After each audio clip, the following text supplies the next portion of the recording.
Professor Yunus, আপনি সাধারণত সাক্ষাৎকার দিতে চান না। অনেকে বলে থাকেন দেশি গণমাধ্যমে কথা বলতে আপনি স্বাচ্ছন্দ্য বোধ করেন না।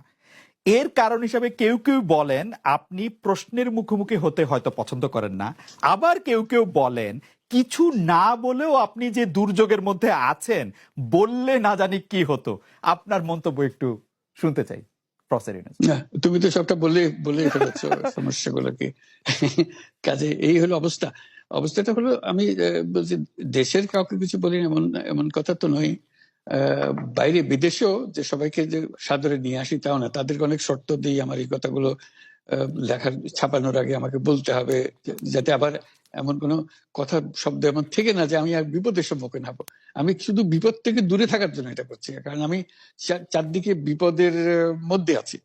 কাজেই কথা না বলা, এটা একটা নিজেকে রক্ষা করার একটা